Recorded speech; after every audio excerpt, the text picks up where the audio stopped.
with Nigerians, because the Nigerians Union of South Africa wants to be part of helping countries, and this should be distributed always for any of those meetings, so that it's not something that we and the beneficiaries know about, but that everybody can see. And I think this will, begin to make it more open and clearer, precisely the sacrifice that we are also making for other countries on our continent. On the issue of human trafficking, and again the financial problems faced by our embassies, and you mentioned, of course, in particular Mali. The human trafficking issue is also something that I believe that this help desk will start to solve, because I think at the moment very often there are too many silos. Working in silos, of course, we have NAPTIP, and then you have the embassies there and others working around the same issues, are not always cooperating and working together. And I believe that with a centralized help desk where information will be coming in, and the ministry will be in a position of making sure that the requirement for action is forwarded to the right people, we will begin to address those issues in a timely manner and also with a coherent approach.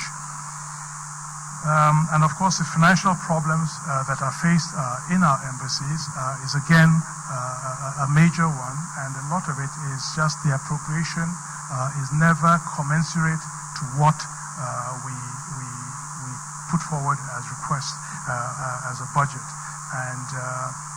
and we have to now start looking at really downsizing almost all our embassies around the world. I raised this issue in a Federal Executive Council meeting when the then Minister for Budget and National Planning was preparing this budget, and I drew attention to this, and because of the competing interests of other sectors, he was of the opinion then that we would have to seriously consider reducing the number of our embassies around the world. Mr. President, 2 more minutes, please.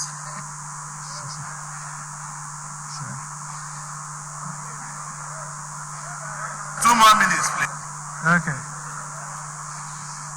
Then on the issue of other embassies, charging for what other embassies do to Nigerians regarding renewal of visas and so forth. Of course, very often this is a reciprocal issue. We have engaged with the United States government on that question, and a number of the other embassies and so forth. And the best way we can react, and maybe the only way we can react, is we'll have to have some reciprocal measures also addressed to them. So I'll just rush through.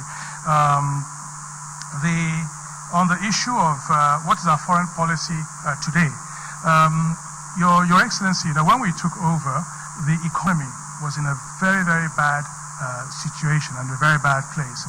So the economic diplomacy aspect was really the bedrock, the core of our foreign policy at the time. How we can leverage on our presence in 100 countries around the world to increase foreign direct investment in Nigeria and to open up the possibility of greater export promotion. And we engaged very robustly on that, identified, for instance, in our agricultural sector, we raised it with a number of countries, the phytosanitary standards that they require for our agricultural products are essentially blocking market access for a very important sector for us.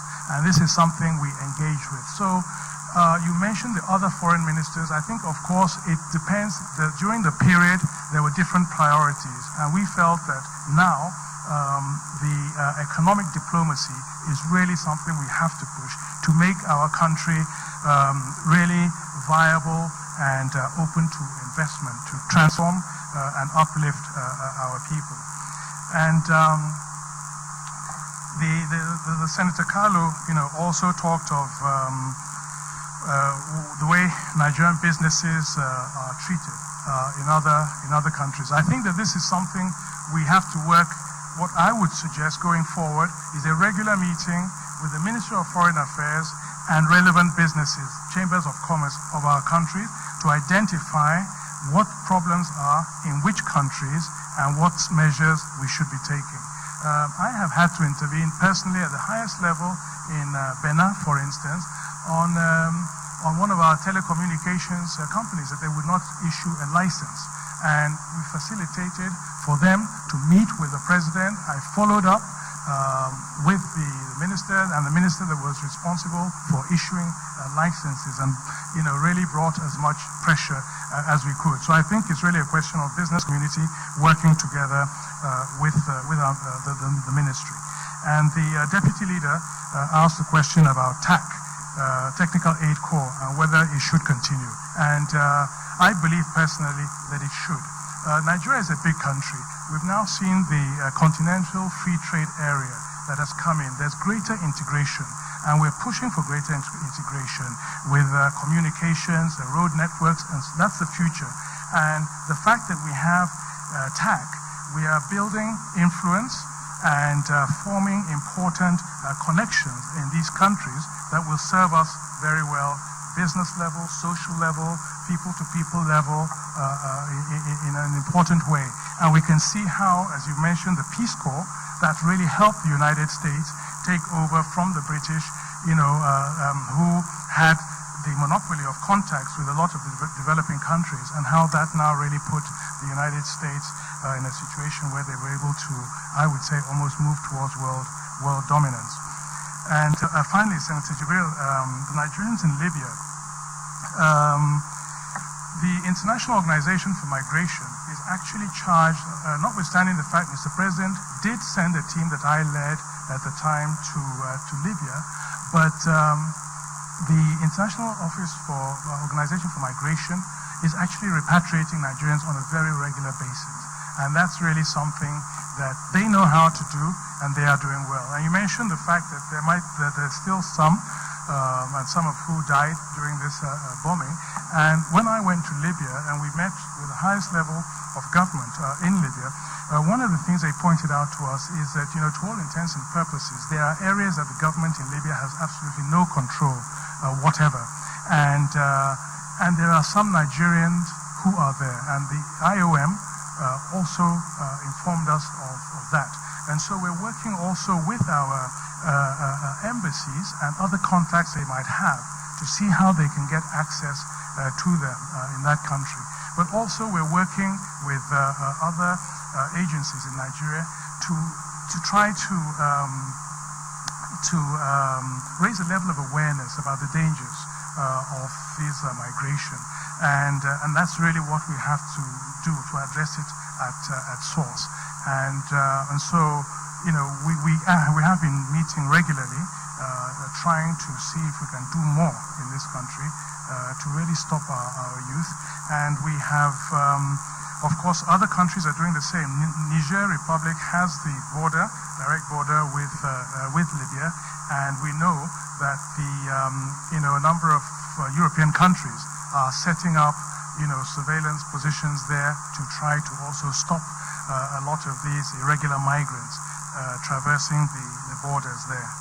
I'll stop there, Your Excellency. Thank you. Distinguished colleagues, I have a long list of senators who want to.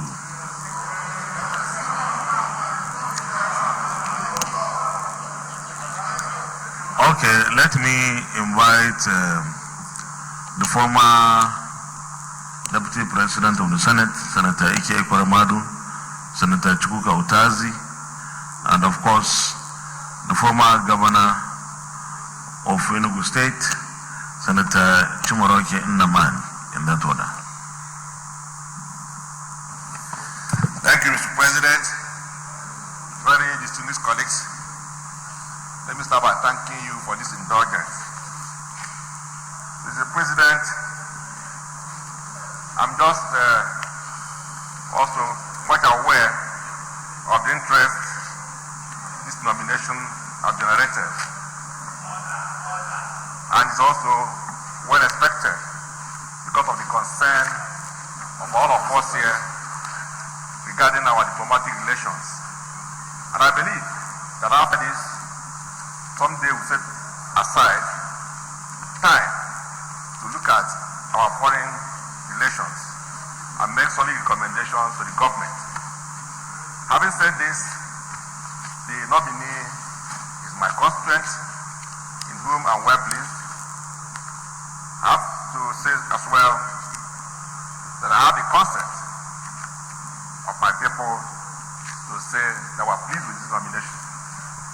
The governor of Enugu State sends his approval of his nomination on behalf of himself and the government and people of Enugu State. I believe that as number one diplomat for this country in the last 4 years, he's done extremely well. Mr. President, distinguished colleagues, one of the reasons some countries have succeeded more than others can be attributed to the quality of their ministers. From America to Japan to South Korea to Singapore. Their ministers, we have people educated in finest schools in this world. We have a nominee here that went through Harvard, London School of Economics. And some of the other schools we can consider as one of the finest. Highly educated, a gentleman. He's a technocrat of no mean order. And whenever he plays politics, it's politics without bitterness and without boundaries. So we've had a good relationship with him in Enugu State, in spite of the fact that we belong to different political divides.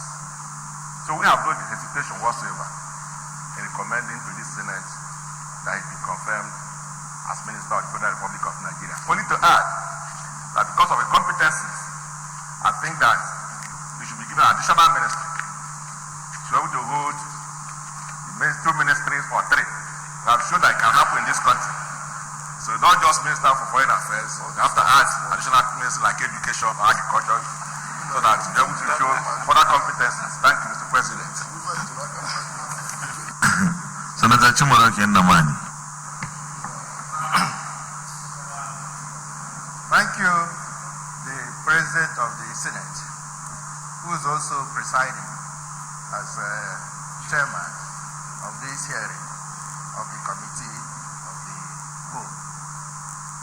My name is Chimorake Ndamani, and I represent Enugu East Senatorial Zone. The day is fast spent.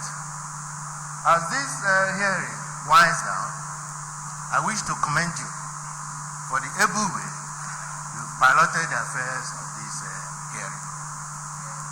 I would also like to commend my colleagues, distinguished senators, for your demonstration of bipartisan effort and pan-Nigeria spirit.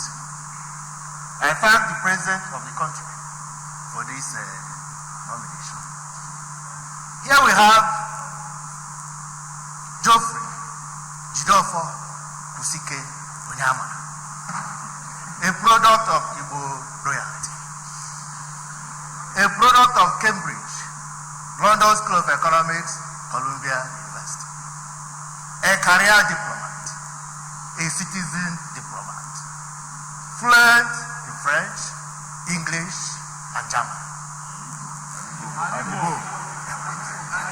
That is assumed. A man of diplomatic wisdom, diplomatic tolerance, a man of political sagacity, a man of diplomatic temperance, a man of uncanny savvy and rare panache,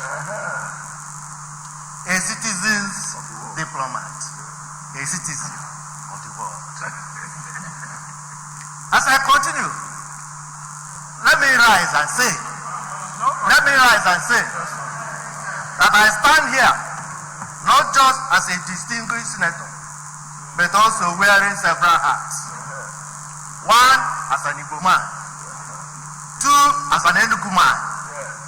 3, as a member of the urban political family and a head. 4, as one grandson talking to another grandson.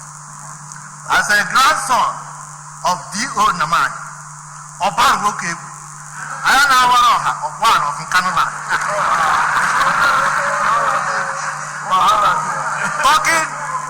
Talking to the grandson of Onyamaneke, Okuroha of Abajakla. The son of Daddy Onyama of the International Court at The Hague, and a brother of Warwick Onyama. I crave your indulgence, the Senate President and my colleagues, to say that not only does he have the endorsement of the Enugu caucus, he has the endorsement of the entire Enugu state. And he has the endorsement of our political leader and the leader of the Ebano political family, the governor, Ifeanyi Chukwu Ugwuanyi Gburugburu. We hope that in the next few seconds, the Senate will exhort him with the refrain, Geoffrey, Pusike Jidefo Onyama, bow and go. Thank you.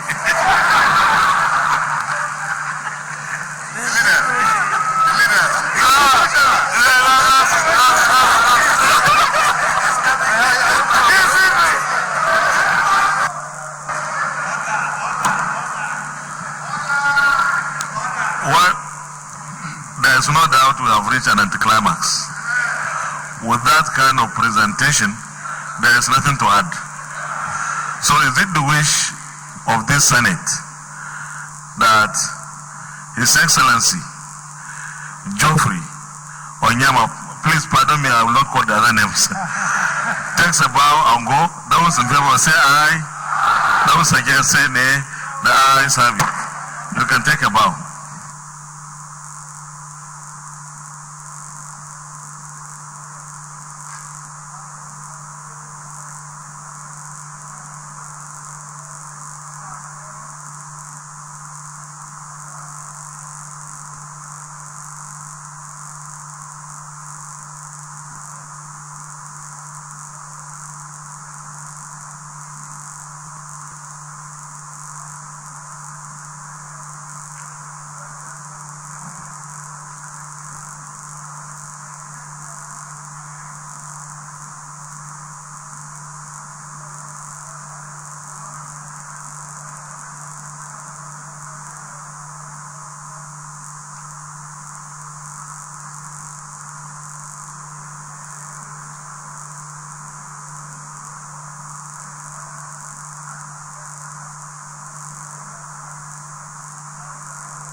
Distinguished colleagues, it has been a very long day.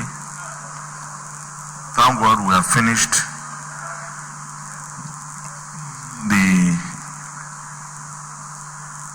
we have exhausted the list of all the nominees for today.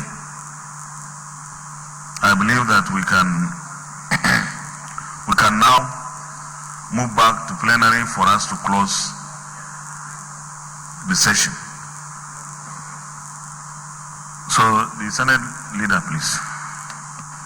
Thank you, Mr. President. My highly respected and distinguished colleagues, I rise to move that the President move to plenary to report progress. I so move. Minority. I so second.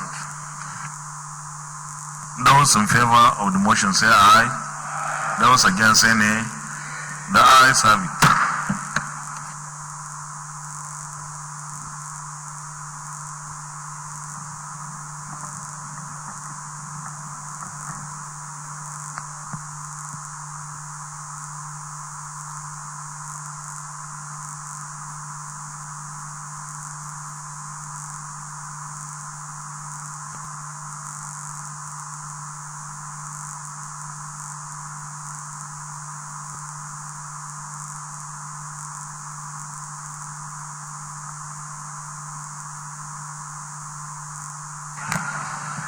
Distinguished colleagues, the Senate, in the Committee of the Whole, resumed consideration of the request of Mr. President CNC for the confirmation of nominees for appointments as ministers of the government of the Federal Republic of Nigeria. The nominees answered questions from distinguished senators on a number of topical issues. The nominees screened are 1. Ogbeni Rao Farag Beshola from Ocean State, 2. Gwadi J.D. Agba, Cross River State, 3. Engineer Suleiman H. Adamu, Jigawa State, 4. Ambassador Mariam Katagum, Bauchi State, 5. Clement Agba, Edo State, and 6. Geoffrey Nyama, Enugu State, as ministers of the government of the Federal Republic of Nigeria. Is this a true reflection of what transpired in the Committee of the Whole?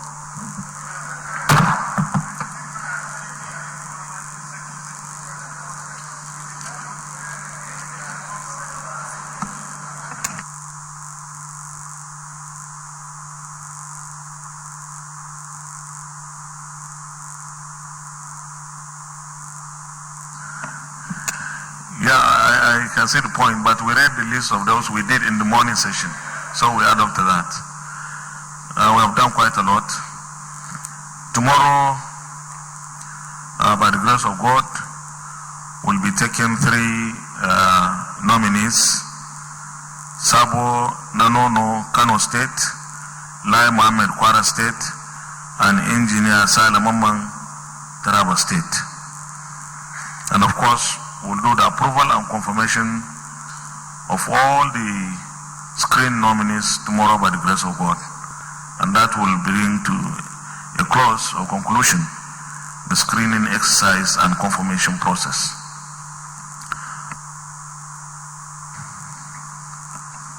The Leader of the Senate. Thank you, Mr. President. My distinguished colleagues. Sorry. Leader, just wait. I have an announcement to make.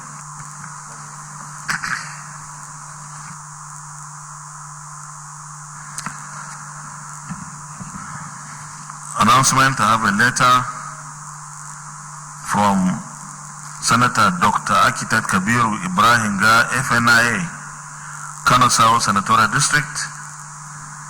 His Excellency Dr. Ahmed Ibrahim Lawan CON, the Senate President. Letter of appreciation. I, on behalf of my family and that of Alhaji Umar Ajia Isa, gratefully appreciate Your Excellency the Senate President, the leadership of the entire Senate for finding time out of tight schedules to accept our invitation to attend the wedding party for our children, Khalil Ibrahim Gaya and Fatima Umar Ajia. You also graciously accepted to be guardian wali to Khalil Kabir Gaya. Your Excellency, the humility exhibited by you in honoring the invitation at this taxing time to physically attend the wedding party makes the occasion worthwhile. I extend my sincere appreciation on behalf of the families in heartily expressing our gratitude by physically presenting yourself. This singular feat attests to the dexterity you have brought to governance of the 9th Senate of the Federal Republic of Nigeria, the country. Please accept my sincere appreciation and extend same to all the single senators that were present and those that sent apologies. I pray that Almighty Allah in His infinite mercy grant you the wisdom and good health to steer the affairs of the upper chamber at any challenging times. Please accept the assurance of my highest sign, Senator Dr. Kabiru I. Gaya. Distinguished colleagues, now that we have extended time, I will just move for the adjournment. The Senate stands adjourned till tomorrow, Tuesday, the 30th day, the 30th day of July 2019 at 10 a.m. prompt. Those in favor of the adjournment say aye. Those against say nay. The ayes have decided to say by adjourn.